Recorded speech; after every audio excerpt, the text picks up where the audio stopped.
Oh, goody. That All means I right. have to be nice, huh? All right. For anybody that doesn't know me, I'm Jason Adams. I write under Jason A. Adams because I'm creative that way. I write mainly short stories. I've written one novella, but short stories are my natural length.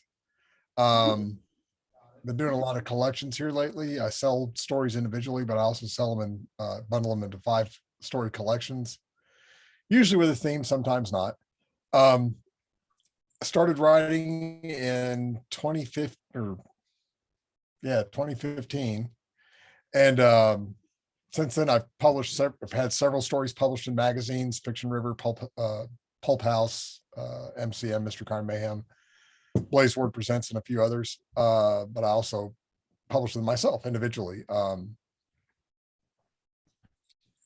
I said, I really enjoy short stories. I write across the genre spectrum. So anything from contemporary fiction to romance to science fiction, fantasy, some ghost stories, a lot of Appalachian folk tales or Appalachian stories. And let's see, what else? That's about it. I work full time doing computer support. So my writing time is a little bit limited. Oh yeah. We also do collections together. This is a science fiction collection that Carrie and I worked on together. So I guess that's technically an anthology as opposed to a collection. Yeah. Yeah, I would love people ask, where do you get your ideas? And the truth is I have no idea, that they just pop into my head. Most of them start with some variation of what if. What if these people got together? What if this person met someone like that? Or what if, the aliens abducted a dog because they wanted to get the dominant species on the planet? That was a fun one. Yeah. My latest story, I'm still waiting to hear back on whether it's going to be accepted for submission for publication or not. But yeah, so that's me in a nutshell. I grew up in the Air Force. I'm a child of the military. I lived on base or near base until I was 16 years old. So several of my stories are either about brats or feature military or military adjacent people. I don't write military stories as far as like war stories, but for anybody that's grown up in the Air Force or grown up in the military or been married to the military, that's a kind of a different life. So that'll just like I try to do with my Appalachian stories, I try to take that experience and explain it through fiction, just by saying, this is what these people are like. This is how they live. This is what it's all about. My Appalachian fiction, when I started writing my tall tales and stuff like that, and a lot of fantasy and stuff are just set here with a lot of people based on relatives or friends. They can get a little silly, but I'm trying to be respectful. Appalachia has way too many negative stereotypes. People all think that we're the Clampetts and the Beverly Hillbillies. So I try to say, no, we're real people. A mix of good, bad, weird, other. So I try to be honest as I can while still, enjoying fiction.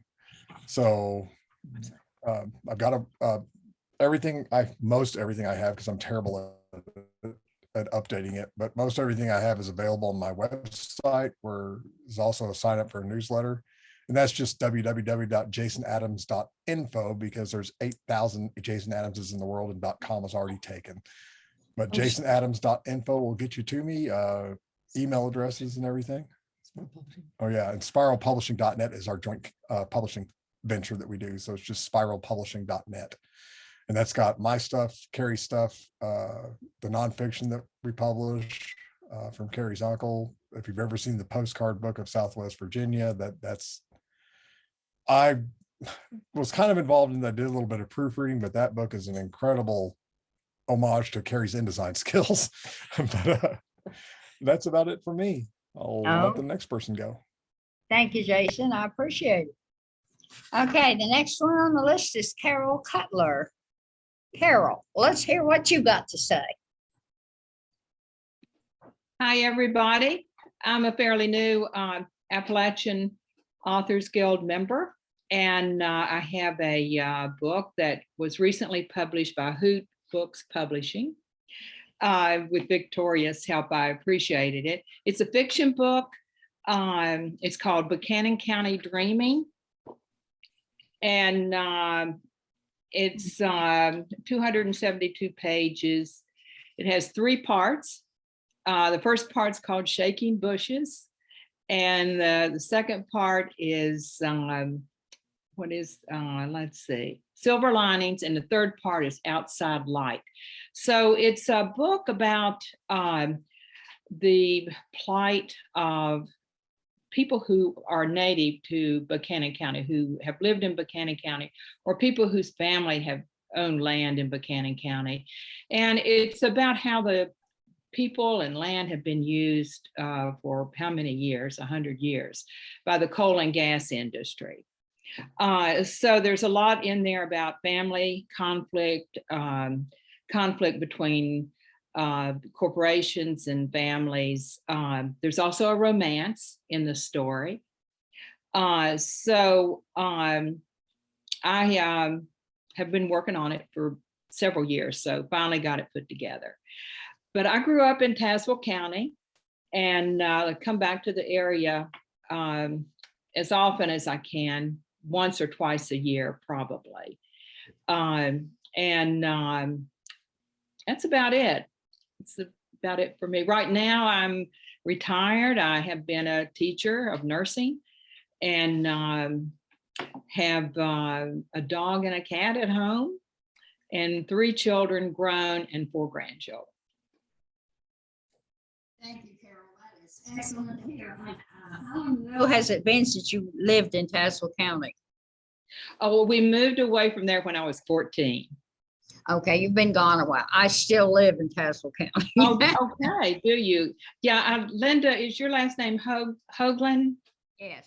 I've read some of your work in the Virginia Writers Club journals. Oh, okay. So I enjoy your poetry. Thank So you good very work. much. Our next one speaker is Addie Davis. She's sitting in the chair I just got out of. So. Well, I won't say I'm new at anything because I'm old. I've written, well, I started writing when I learned to write my name, and but all of my early work got accidentally burned, and I don't know how much. There was short stories, poems, and World War II even. And then in 1997, I published my first book, and I think I have 20 publications plus anthologies and a series of school workbooks.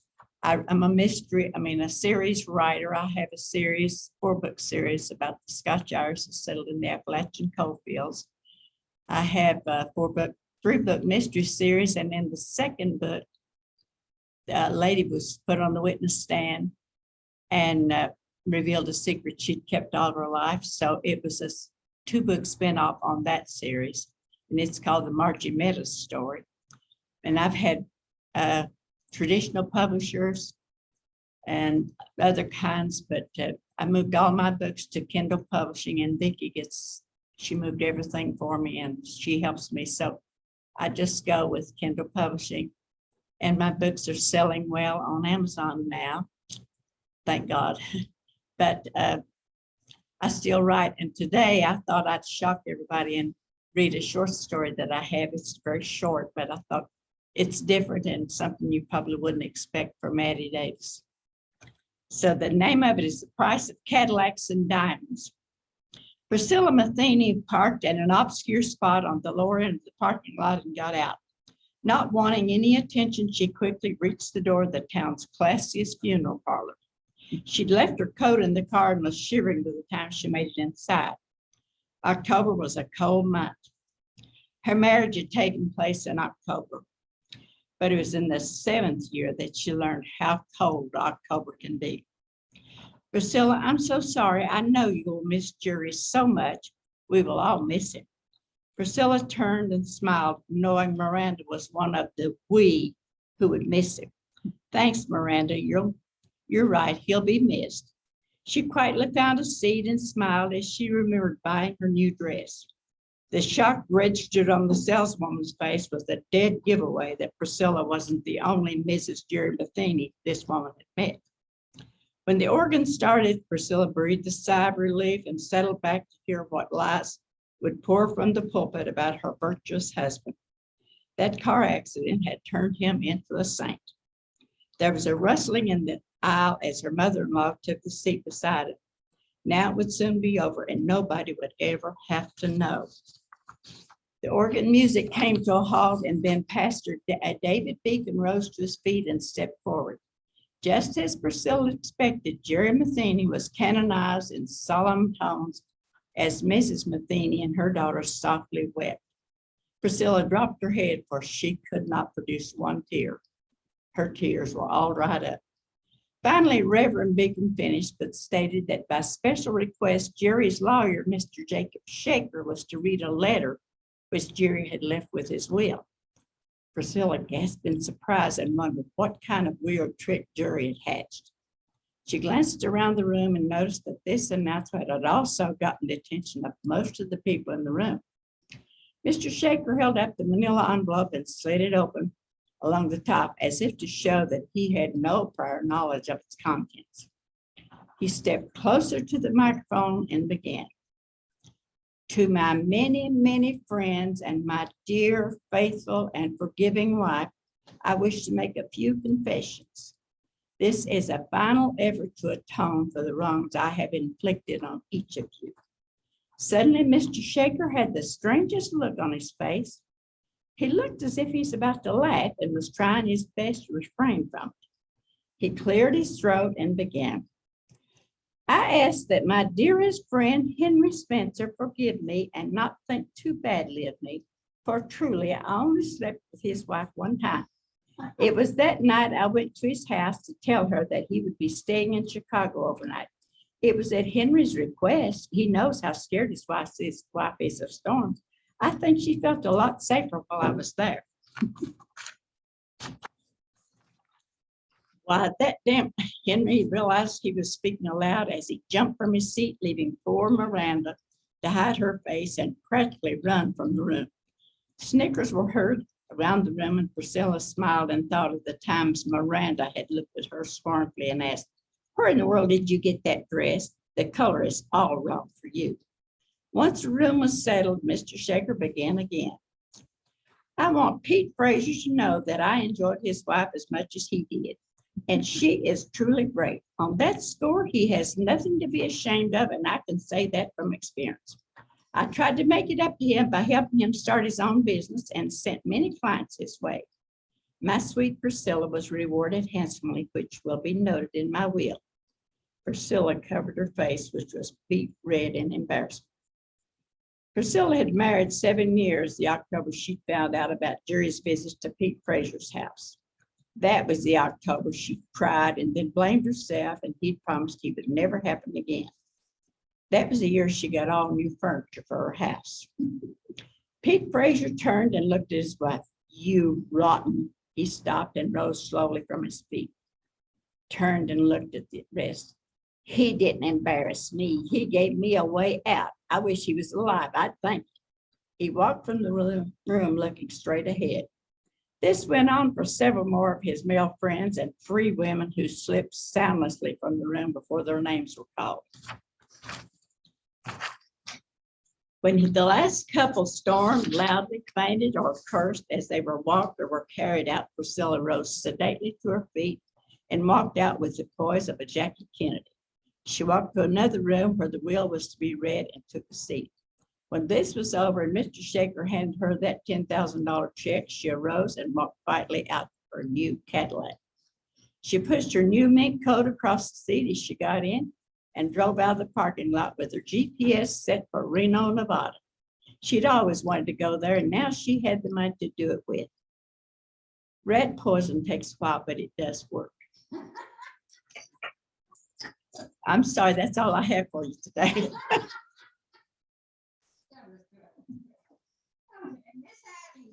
So now we start with oral. Are you ready, Oral?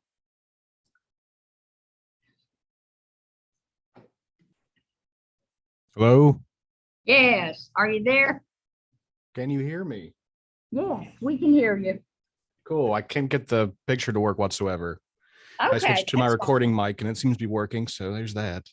Yeah, well, we can listen to what you got to say. Come on. Well, what would you like to know? I'm not very prepared today, kind of in a mess. Oh, okay.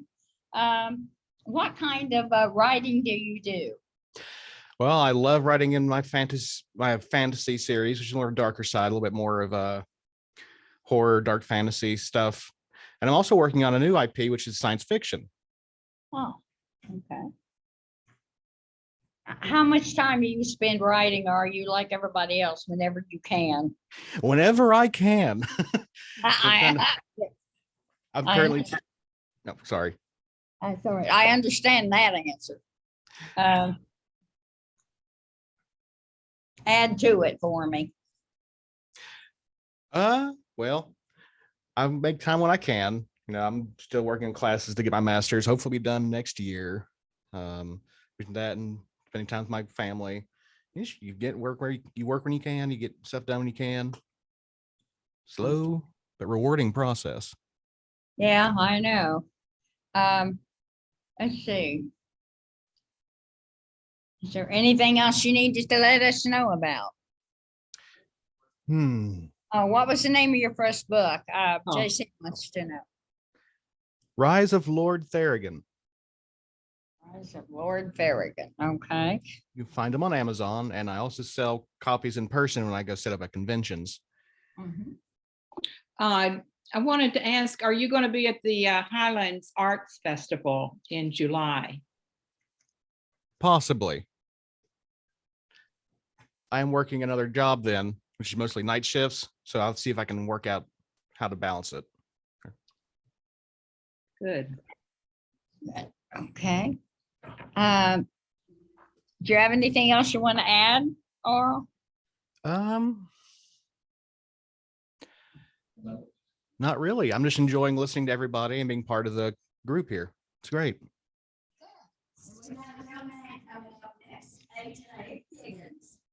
He will be sitting here. Yes.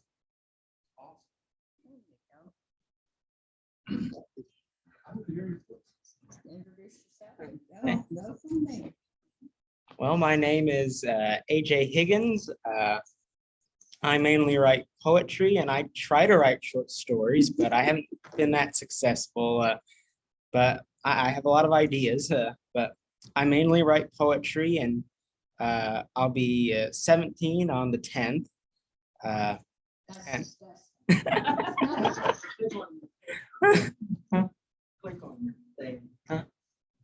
no, I think it's like that. Okay, testing here. But no. No. Oh well. But yeah, my only publication so far is in the Teen Nib. It's a poem called The Madman, and I have it here.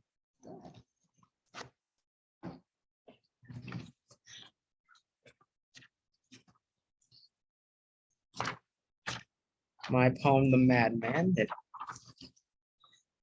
The madman speaks. His words are long, his interests obscure. He is not charismatic. He has no bridal lure. This madman's logic may be sound, yet it is doomed to fall. He will be mocked, for all his peers find him unusual. But we are like him in some ways. You say we're madman just the same, yet you continue in your jeers and shame an honest name.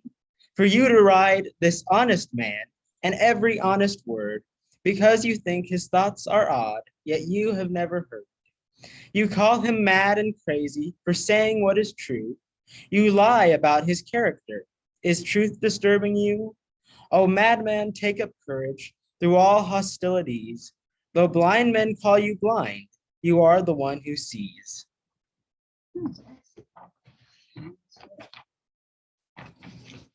Yeah, no. Yeah. Writing poetry, knowing that you play music, you play piano, is there any kind of correlation music and writing? Are you, is one kind of inspired by the other in a work? Sometimes, but not really. Not really, unless I'm writing a song, but usually I'm writing the poems to be read. But I do believe that, God has called me to write music and to write poetry. And this year I'll be going to Cedarville University in the fall to study music composition. So, Oh, good. so the writing will be a part of it for sure. Do you have anything else you want to add? No, I, No? Yeah. yeah, Play, on the piano, do you Yes. play mostly hymns and things like that? yeah, Is that Yeah. what you play? yeah. I'd like to hear some. All right. Well, according to the list, I'm next. Isn't that nice? Okay. Let me see here. I'm supposed to be next, it says. I am a writer of many different genres, okay? I write mysteries, nonfiction, lots of short stories. And I would say that so far I've had about between 100 and 200 poems published. Don't ask me why, but I have. I've also done a couple of stage plays that they haven't gone anywhere, but they're good, and I know they're good. Eventually they will. But to say, if I want to tell you what my favorites are, it's mysteries. I love to write mysteries because I can lie a lot. In that, I don't have to follow the truth to the letter like you have to with nonfiction. So I do lie a lot in my mysteries, and it's fun. But I brought something short to read as an example of what I do other than write mysteries. I do personal essays every once in a while, and they're fun to do. I have one called Novel with a Question Mark. The novel coronavirus disease, shortened to COVID-19, entered my world in March of 2020, bringing with it a complete and total new way of living for this 72-year-old female. I'm now 73, by the way. The only novels that were in my life that I had been aware of until then were the ones I had written.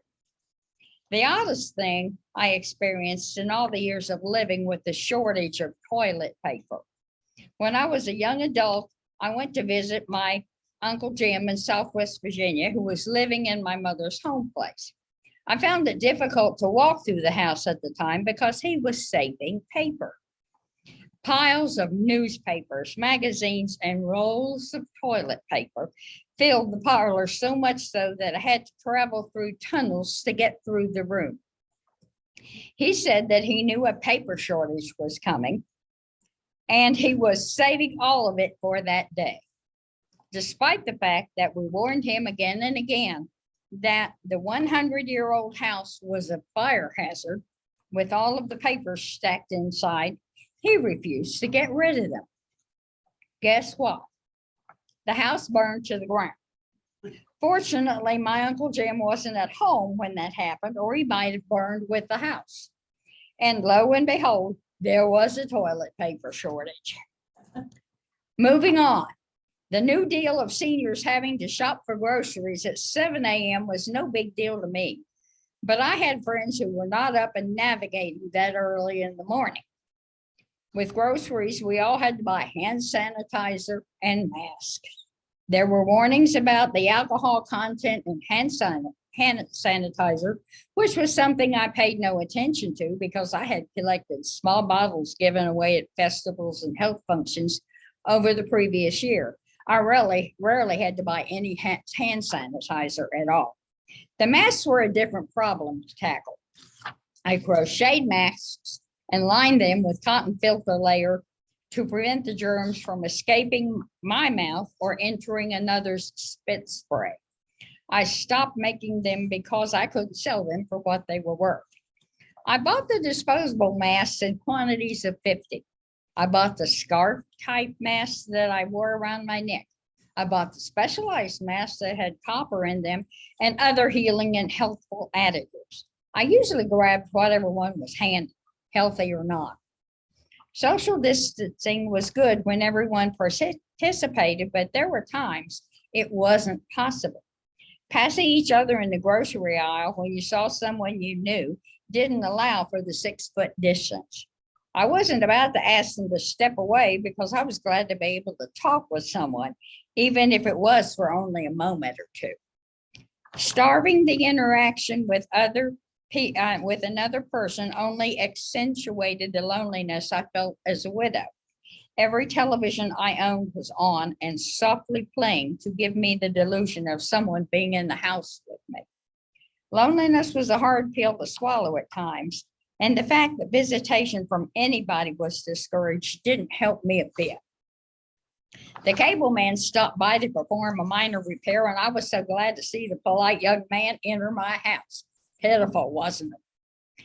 I hadn't been laid off from an hourly or salary job, but I was a regional writer who was dependent upon fairs and festivals on each weekend to sell my books. I would set up a couple of tables to display all that I had written and talk with anyone who would cast a glance in my direction. Hopefully, the next year will bring the return of gathering places for people for fun and entertainment. I might be able to regain some of the book sales that have dwindled down to nothing. Many of my acquaintances have tested positive for COVID-19. I was so sorry to say some of them have passed on to heaven. As a precaution, I was tested twice with a negative return. I received my first vaccination, so I was doing my best to stay negative. A month later, I received my second dose, and about 6 months later, I was boosted. I washed my hands over and over again, but the germs can be there at times in spite of my attempt to eliminate them. Unwanted new experiences tried to enter my life. The thought of curbside pickup depressed me because I didn't want to lose the opportunity to get out of the house and wander through the store. For a long while, maybe 3 or 4 months, I wasn't able to schedule a haircut that I desperately needed, but I finally got one, and I was so grateful that I left her a good tip. My next unfortunate experience was to attend a meeting over the internet. I hated that with a passion because I had to learn to Zoom. In my area, Zoom doesn't work well. Self-quarantining was not a new event for a widow who had few connections with the outside world. My neighbor Mac occasionally brought me a vegetable from his garden, but the neighbor on the other side waved and nodded in passing. Stay-at-home orders only exacerbated the loneliness, making the space inside my house feel like it was moving in on me. I had looked forward to retiring after many years of toiling as a purchase order clerk for the local school system. At first, it was wonderful because I hit the ground running, never allowing the grass to grow beneath my feet. Well, that came to an abrupt halt. I had no place to go, so I had no trips to cancel. I was definitely not missing celebrations because no one showed up for my 72nd birthday. Staying away from my family was not a problem because my 2 sons rarely visited, not even for my birthday. That was a little dig aimed at them. There was a shortage of paper, sheets of paper. I am a writer, and that was a devastating blow. After all of the losses of friends, money, and way of life, I was looking forward to the normal world returning from the pandemic. Then came Delta, followed by Omicron. I had one question to ask: will it ever end? That's it. I was told I needed to write something that was current, and I did. Okay. Anybody have any questions? Good. I didn't want to answer any anyway. Okay, the next one up is Jason. Come on, young man. We got Jason Houghton here.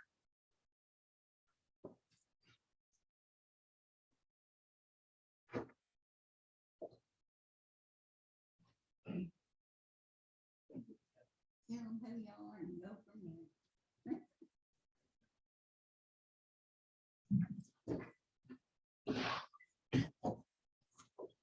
Hello, everyone. Hi, my name is Jason Houghton. got into writing in 2013 after basically scribbling and doing short stories during growing up and my time in the military. I did put out one book for myself. I'm working on several others. Currently, it's 18 Fools, and I don't think I can get a good look at the cover. My wife Emily designed that cover, and she did a very good job. I like writing paranormal and a little bit of fantasy, and I also like sitting down and getting information and adjustments from other writers and critique partners. And this group provides a lot of good peers and advice. If anybody's out there looking for a writer group to get into, I highly suggest joining this one. I really don't have much else to say. That's it. Any questions? Jason, Yes, ma'am. I just wanted to know, what is the name of your book? I couldn't read it. 18 Fools. 18 Fools. Yes, sir. Okay. It's on Amazon? Yes, ma'am. Good to know.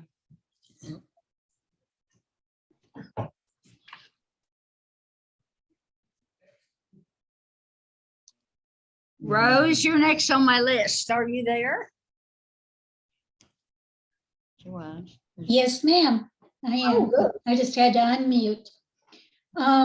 Behind me, you'll see the books that I have published thus far. Most of them were self-published, first from Create Space. The one that has the dove on it in the background, I'll hold it up here a little better. Maybe. Okay, maybe it'll let me. Guess not. Anyway, I started off, like I said, with Create Space, and the two at the top up there, one on each side that I have roses on them.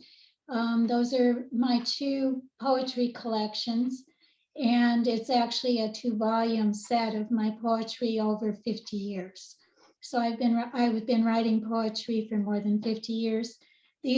Those were published in 2012, so you can say for more than 60 years now. The one at the top that's in the middle is my mother's, is the book that I wrote for my mother for her special. I was going to hold it up too, but it won't do me any good. And by the way, that picture is like mirror image for some reason. Explain Zoom to me. But anyway, she had a quilt shop for 20 years, and I would watch her take things off the shelf of different quilt books. And I said, Mom, why don't you write your own book? And she says, you do it, you're the writer. So I did. I wrote that book for her, but before that, I wrote a beginner's quilting book called Adventures in Quilting that I am republishing now in the process of, and also more Adventures in Quilting. So I wrote 3 books for her, 2 of them for her classes and 1 for her special quilt. And then the one that's behind me here that's got a little picture on it. That's me in 2 different versions when I lost a lot of weight. And I call it Eat, Diet, Repeat, and it's poetry. And it has a lot of different things about the process of eating and dieting and repeating that process and other things, family influences and other reasons why we eat. And I'll scoot to the other side here, the one with the roses that are climbing up. That's my short story collection. It goes from my short and long stem stories is what I call it, a little play on the rose name. And it goes from a 6-word short story, which is what Hemingway said, that you could write a story in 6 words. And so I wrote one that way. And then it increases as it goes along. So I arrange them from the shortest to the longest. And the last one is a motorcycle If you've ever heard of the Harley Davidson motorcycle convention every year in Sturgis, South Dakota, that was about 45 miles from where I grew up. And so it's kind of centered around that. And then the one on the other side, and I talked about the one with the dove, it's called God, My Greatest Love. And those are my religiously inspired poems that I pulled out separately. And then the one on the other side is Past Lives Before Now. And I know that sounds redundant, but I wanted people to know that it's about past lives. And when I Googled Before Now, it came up with a racy romance. So I decided I didn't want to be up with them. And so if I have a couple more minutes, I'm going to read from Past Lives Before Now. This is the 21st past life that I had regressed from. And I'm going to read through it so that you can get a little idea of what it's like to go through a past life regression. This is called Franz Stuttgart, German ballerina.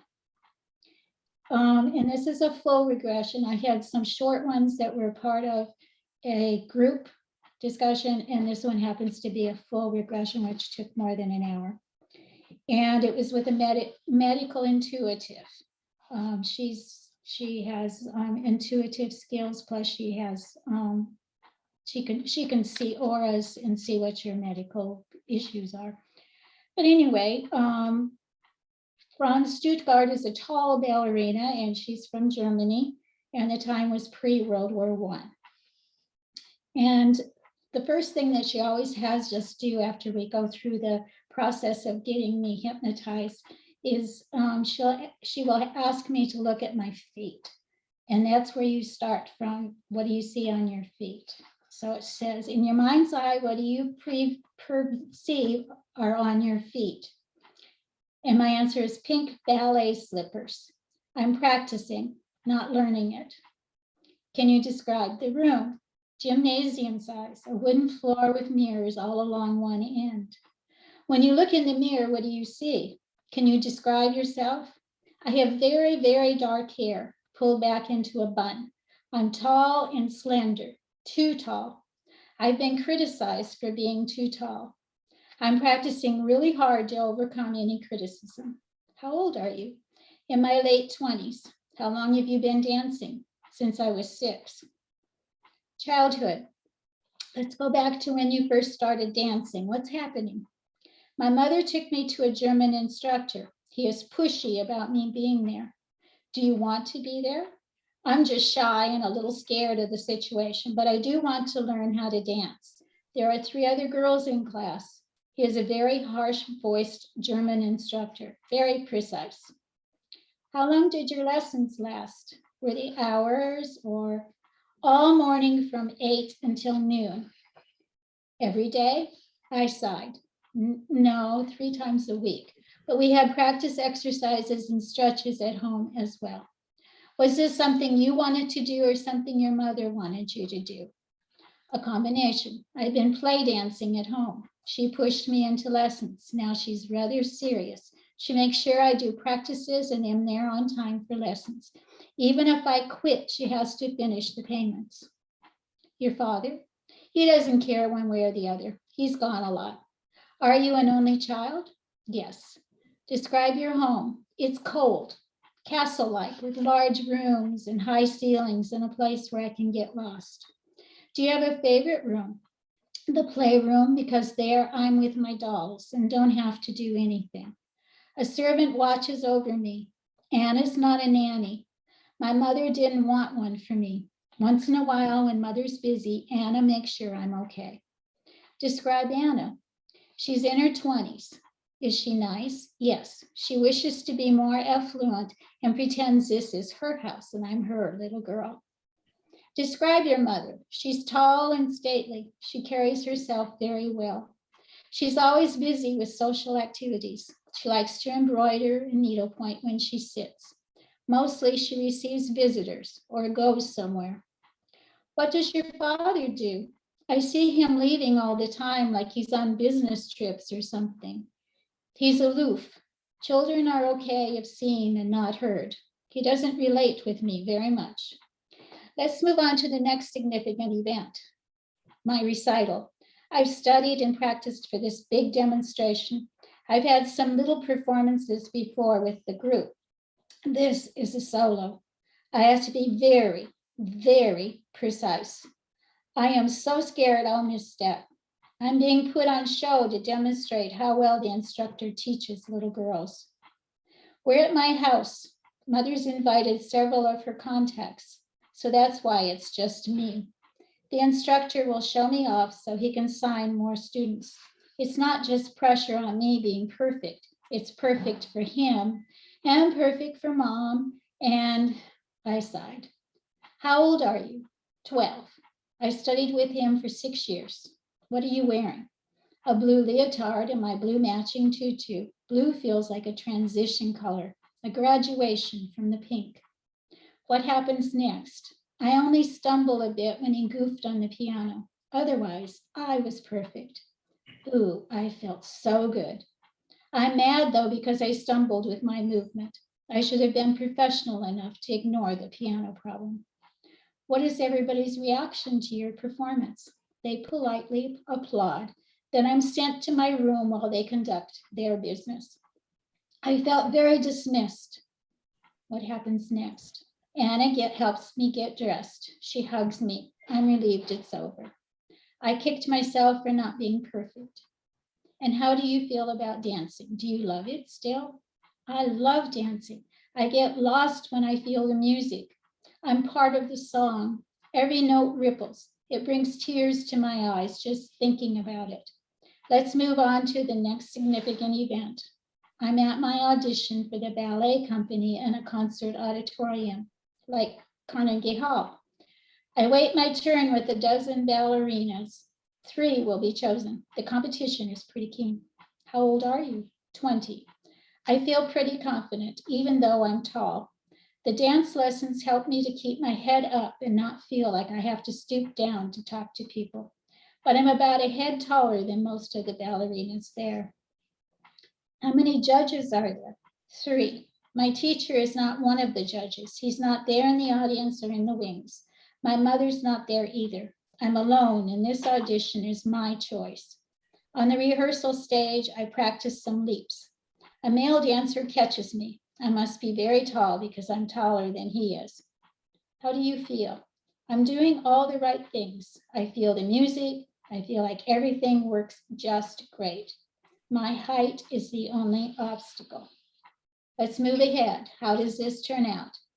I'm turned down. How do you feel? I wish I could cut off my something somewhere to reduce my height. Not my head, not my toes, but somewhere. I feel really, really frustrated. Did they tell you it was your height, or do you just think it is?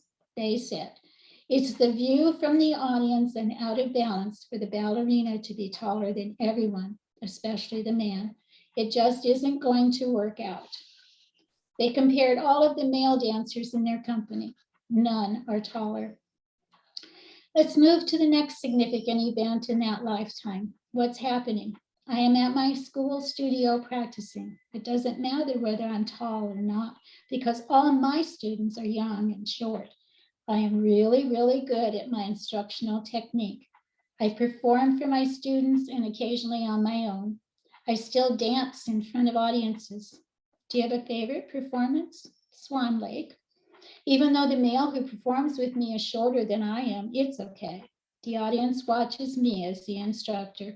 Since he's a young man, it works. Let's move ahead. What's going on in your life? Is dance your life, or do you have a home? I own my family home. My parents were both killed when their carriage tipped over. I inherited the family estate in Germany. First, the studio they built was my practice room, and then my instructor rented it for his students. Now my students learn in my school. I don't have a husband or anyone else. I'm so disciplined in my art that I don't have room for anything else. I didn't allow relationships. Plus, being taller than most men didn't help me find a mate.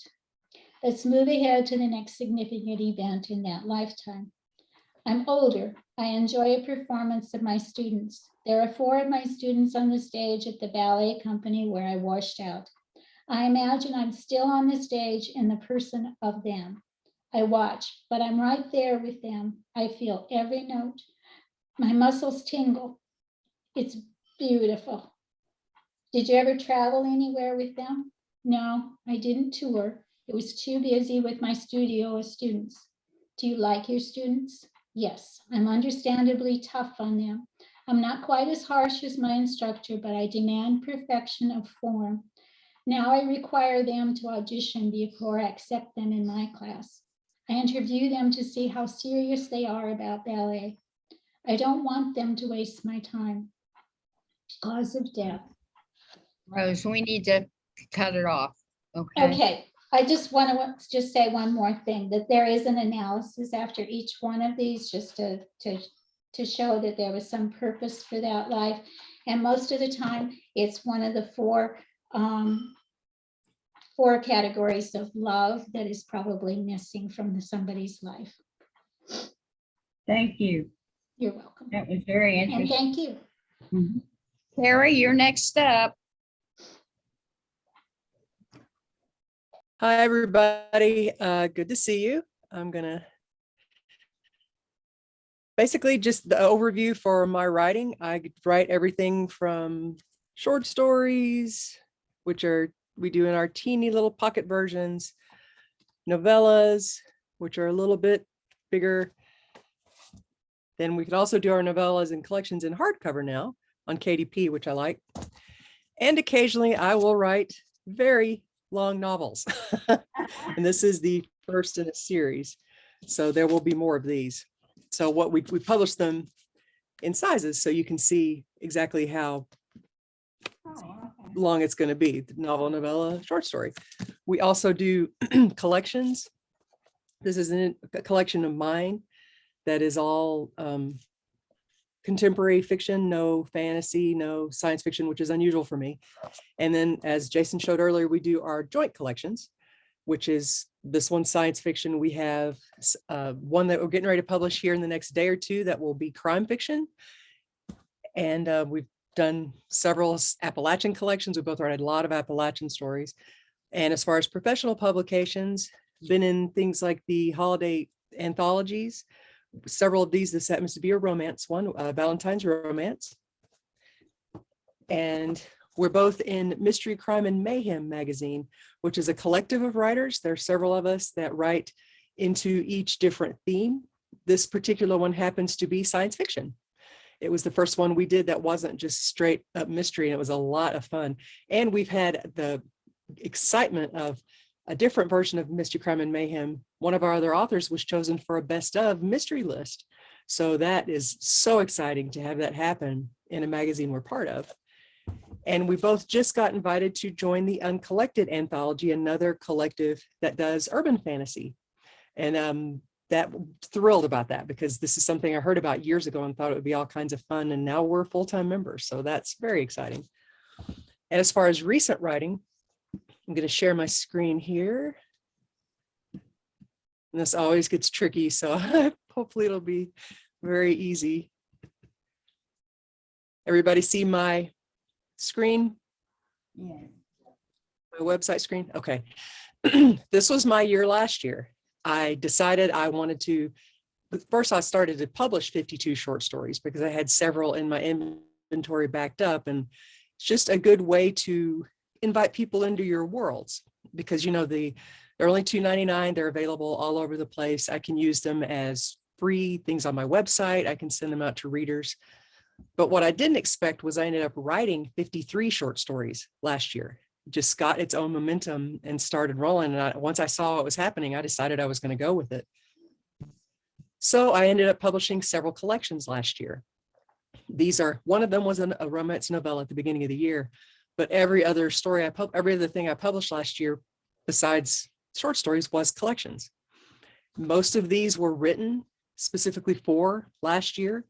The Aunties Among Us, Uncommon Holidays, Tapestry of Holiday Tales, Fantastic Side Trips. All of these were workshops we took where you start with week 1, and by the end of week 9, you've written 5 short stories, you've written all your back matter, done your covers, and you've published within 9 weeks. So that was a very exciting project. And these are another one we did. Jason and I did the Shadows Mountain Deep anthology that was a joint one between the two of us. And these are some of the covers of the short stories I published last year. We also do our own covers. So that's just one of my parts I enjoy the most, just because it gets out a different side of your creativity to find a cover that fits the story, that shows the genre.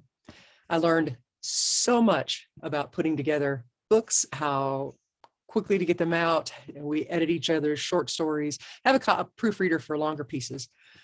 But this was my entire year last year.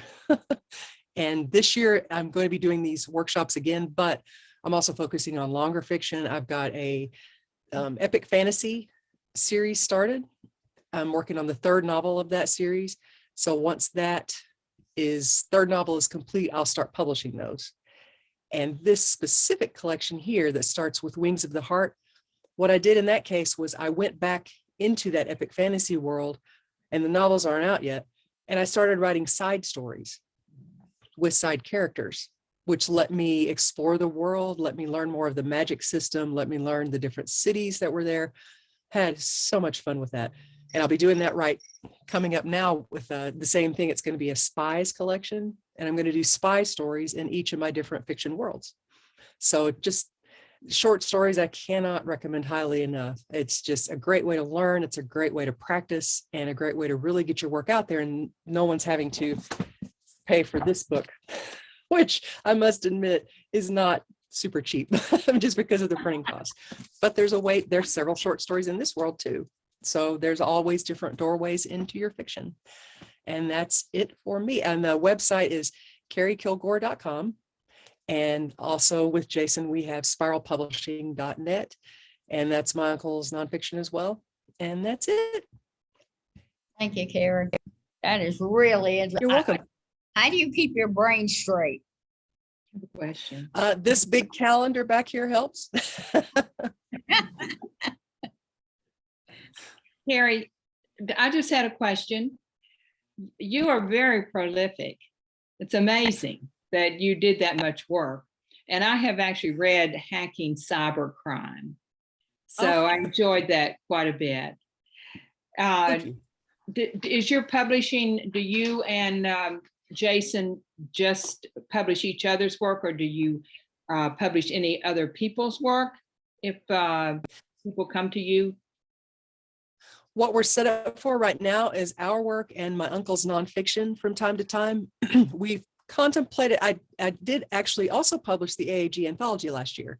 I did the design and layout, and I didn't choose the stories. It was everybody's stories, but I did do that. So I am open to projects like that. But as far as individual publishing, our company's not set up for that legally. And also, just to be very blunt, it's getting our work out definitely takes up enough time. But I'm happy to consult with people. I think that would be, I did a couple of workshops over the last couple of years, but that's something I'd definitely be open to. Thank you for asking. Well, I'd like to just say the Mountain Voices anthology is a beautiful book, a beautiful collection. And I was very impressed how no one was designated as the author. It was just like Mountain Voices, and it was open to it was as if it was by all members. And you probably had a lot to do with it, but your name was not prominent as being the editor or anything. So it was impressive that it was there. It was if everybody was the author, which was a really good way to present the anthology. Thank you. Thank you, Carol.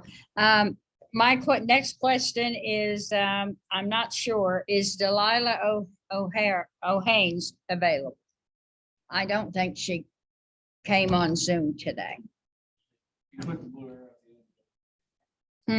She was in. Okay, that's okay. It's what I needed. Thank you. The next person to speak will be Sarah Robinson.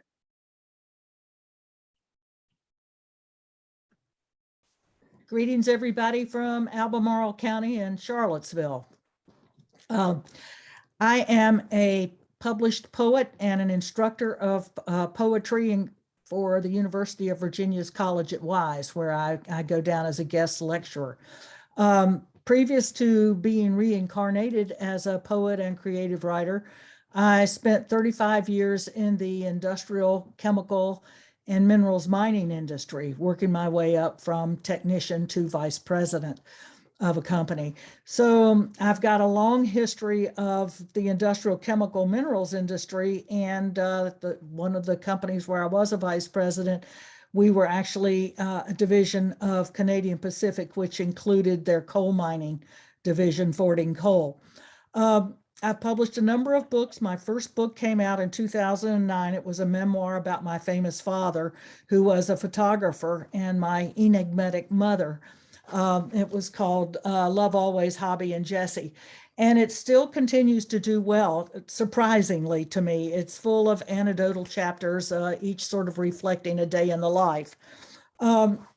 Years later, amongst my poetry books, I submitted a book of, or collected a book of poems based on the people that were in the photography of Hobby Robinson. And I came out with a book called Sometimes the Little Town. And it starts out with an epigraph that's based on T.S. Eliot's Little Gidding. And it's an homage to Elkton, Virginia. And this book was runner-up to the Virginia Poetry Society's annual award, and I regrettably lost out to Rita Dove. Okay.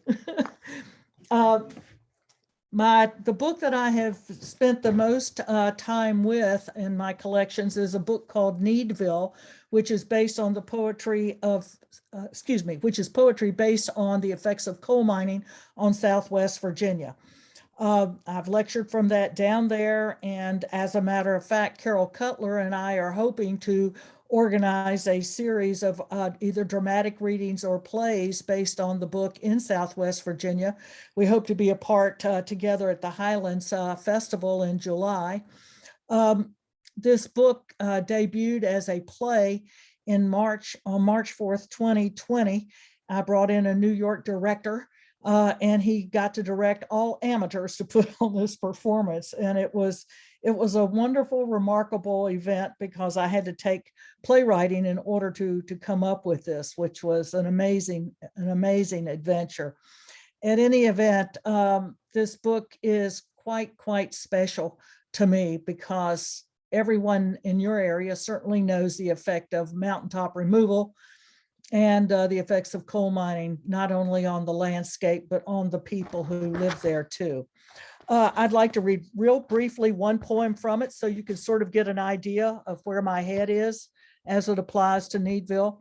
This poem is called Subterranean Poetry.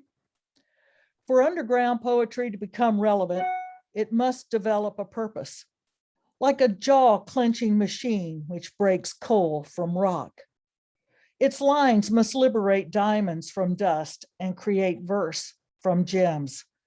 To sanctify scalped mountaintops, broken pencils and dried up pens must write prayers to leave as petroglyphs, so some gods will blow forgiveness down shafts and scour everything. Right now, I have a manuscript in progress that's based on my 13 years of writing a poetry column for Southern Writers Magazine. And the column was called Poetry Matters. And it's almost a tongue-in-cheek title name. It's not really based on necessarily on poetry matters. We all know that poetry does matter, but it's based on the philosophy and the honing of one's craft in writing poetry. I don't teach in this book how to write poetry, but I talk philosophically about such topics as form and work of the poem, lines of poetry, definite in the indefinite, staying within the context of one's writing. And then when we create a poem, what happens next? What makes a human being write a poem, for instance? And I coined a phrase that I use when I teach poetry in workshops, and it's called PEPPER, P-E-P-P-E-R. And it's an acronym for practice, envision, practice, practice, edit, and revise. And that's the mantra I live by when I'm working. I work on my poetry at least 2 hours every day. I have a dedicated space. Like Virginia Woolf used to say, every writer needs a room of her own. And so this is my space that you can see part of behind me. So that's basically it. My current book out is called Simple River. It's a collection of new as well as poems that I've put together from previous books. And all are available on Amazon. The publishers always send their poets a few extra copies, not only for review reading, but for readings where you're going to be doing book signings and so forth. So they're easily available. And that's essentially me. Oh, by the way, I'm 75 years old.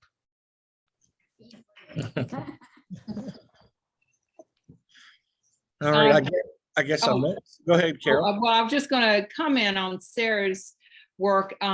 Sarah's been a teacher at Ryder House. I have been a student of Sarah's in poetry. And the play, Needville, was well received here in Charlottesville. It was the world premiere at one of the assisted living facilities. Sarah deliberately had it there so those people could come easier for other people. But I am really looking forward to it coming down to Southwest Virginia. That's where the heart of the book, Needville, is in Southwest Virginia, in the coal fields. So looking forward to that in the spring, in the summer. Thanks, Carol. Sure. All right. Well, I'm JC Swanger, the guy with the weird name. So over in the chat, I just opened up the chat here for us to be able to see on this side, but everyone's leaving their websites, over on the chat side. I just put a website up for everybody to take a look at. It's called appalachianshine.podbean.com. Because one of the things I like to do, and I'll tell you a little bit about myself. I have that's actually a podcast website. And I run a nonprofit called Foundation for Appalachian Advancement. And one of the things that we like to do is promote artists in our region. And I will Zoom with people and record our audio conversations about their works or their books. And we'll actually put a podcast up so that people who listen to their podcasts on their smartphones, you can get it on Spotify or iTunes or Google Play or Amazon or wherever you listen to your podcasts at. So for all of you on the call today, that's a great way to share your work with others. If you want other people in the region, if we get, sometimes you may get 50 listeners, sometimes you may get 10, but that's more people that heard about your work that maybe did the day before. So if you guys are interested in that, feel free and contact me or Vicky through the Authors Guild here, and we'll set up a time just to Zoom and do a little 30-minute show and talk about your work. It's like a little short radio show for those of you who've never done a podcast. So it's they're fun to do, and I really love promoting people's work, and I love seeing everybody succeed. So keep that in mind. Again, my name is JC Swangruber. By day, I run a nonprofit, Foundation for Appalachian Advancement, and I have an investment advisor company called Vistafront Partners. I'm an investment advisor and part owner in that. My hobby, writing, which I love to spell Schweingruber if they tried, Well, okay, maybe Linda can. That's because she cheats and she's seen it 500 times. I write under a pen name Cyrus Alderwood. And I have probably 12, 13 books. They're all on Amazon. And I write across multiple genres. Now, I didn't know it was show and tell. All I brought was pizza. So I didn't think anybody wanted to see that. So I left that back there on the table.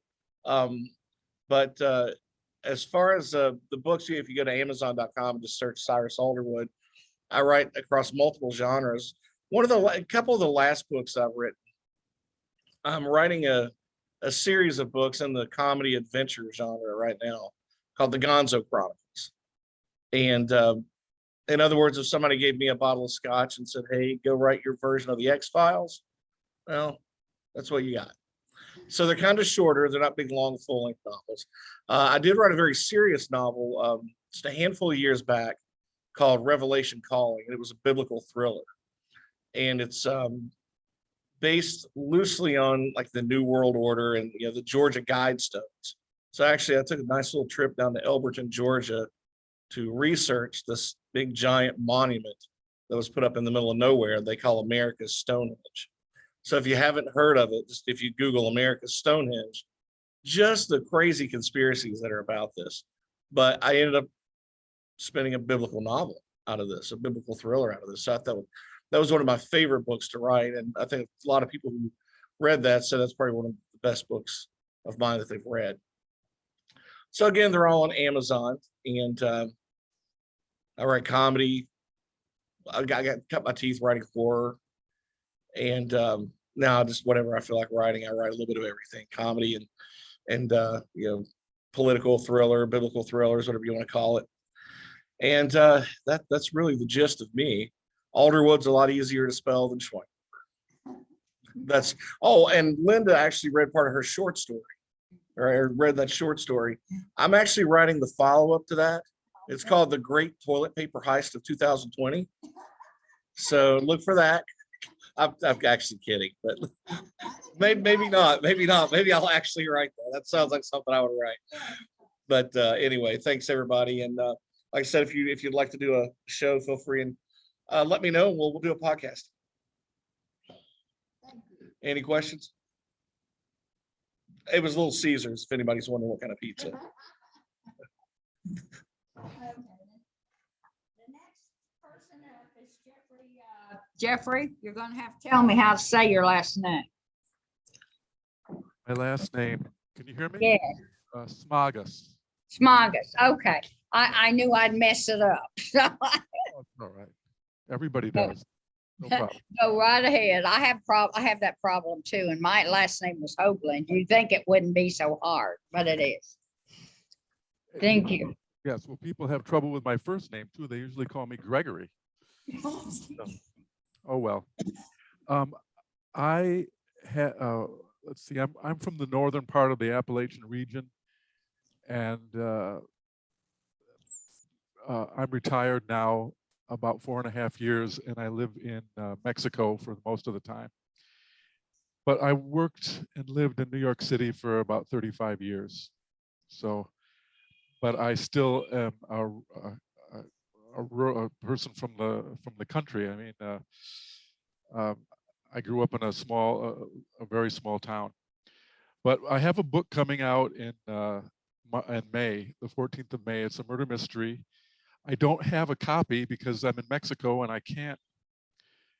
I mean, the book is out, for the reviewer copies are out, but I can't get a hold of it because I'm in Mexico. I'm gonna maybe have my brother send one, but this is the cover.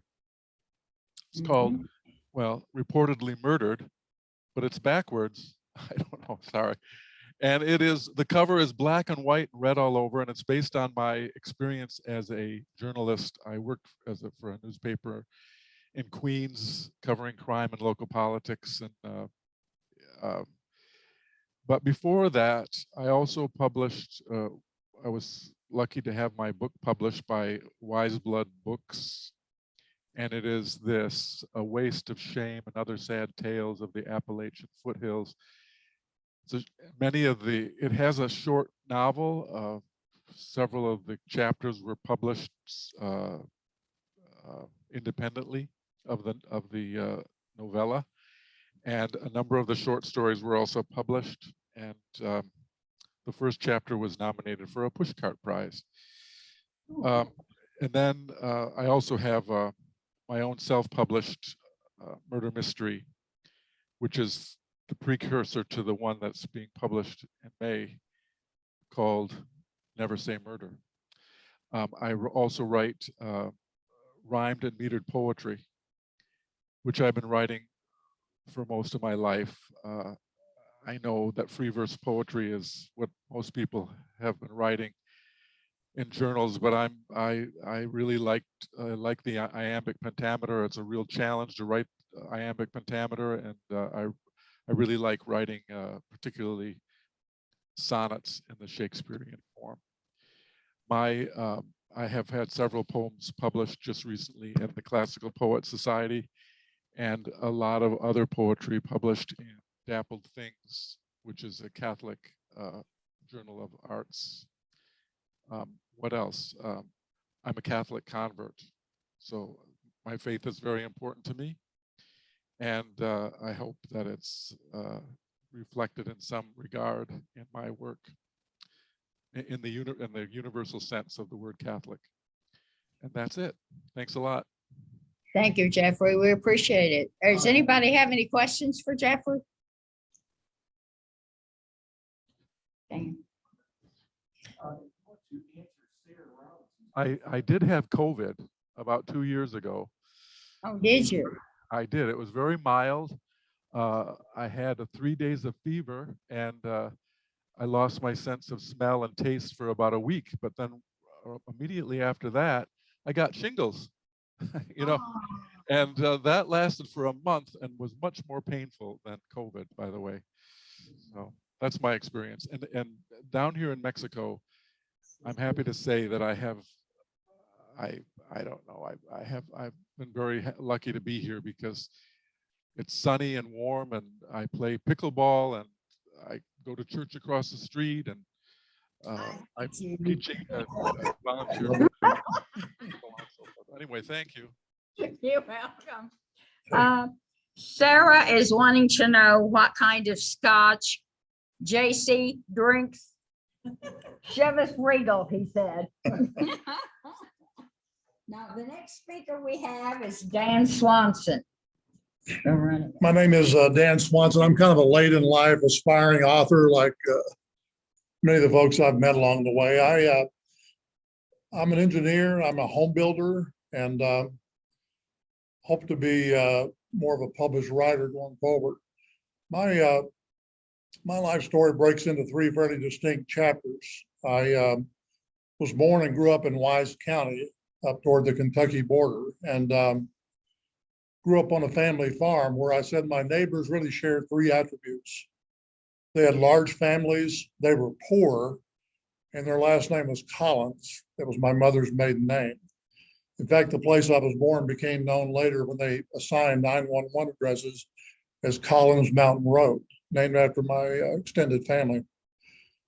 I had a total of 76 first cousins.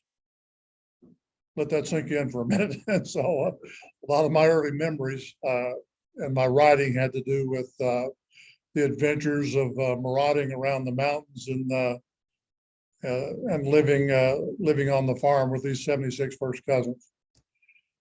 After I left Wise County, I moved off. I went to Virginia Tech, became a civil engineer, moved on to the corporate world. I spent about 30 years doing everything from working as a project manager to founding a consulting business with a physician partner to selling computer systems. My wife and I decided to kind of drop out of the corporate world and return to Virginia in 2004. We had been excommunicated from the family and considered to be Yankees, but we were accepted back in after some period of testing on our behalf. I became a home builder, and along the way, I've gotten to be fairly busy doing that. I have an interest in writing going all the way back to working on my high school newspaper. About 4 years ago, I went to a creative writing class with this wild and crazy lady named Linda Hoagland, and I became inspired to actually sit down and begin work, at least on my memoir. I published my personal memoir in 2008 called Benjamin's Journey. I used that title because that was my name on the first version of my birth certificate growing up in Wise County. It kind of became it's a cradle to current kind of a memoir, but what I tried to do in my book is to really write it like a storyteller would write it, since I come from a long line of storytellers, and to really focus on Appalachian culture. I realized I'd spent a good part of my young adult life running away from Appalachian culture, really somewhat ashamed of my background. Once I returned to Virginia, I became more and more intrigued by some of our family stories, and I tried to include a number of those in my book. Going forward, my interest is in, right now, I've begun some research, and as I'm able to find time with my work schedule, working on a historical novel based on the life of my Swedish grandfather. He came over at age 13 as a stowaway from Sweden, ended up working in the timber industry in Virginia, Southwest Virginia, ended up getting killed in the timber industry when he was in his 30s, and became really kind of almost like a guardian angel, and really the inspiration for me doing this historical novel I'm working on. I'll read a real short excerpt just briefly out of my book, again, which you'll find is very Appalachian. I began my schooling in a 2-room schoolhouse and ended up at Virginia Tech. I talk a little bit about when I first moved on from the 2-room school to the elementary school in the town of Pound, if you know where that is. And I talked about kind of my emergence there in the new school. And I'll read a short excerpt about what I thought was kind of a humorous period I went through. My social life in the big school got off to an interesting start. It became clear that the students in the school were divided into 2 distinct social groups. The town kids, mostly children of college-educated parents in town, and the rest of us.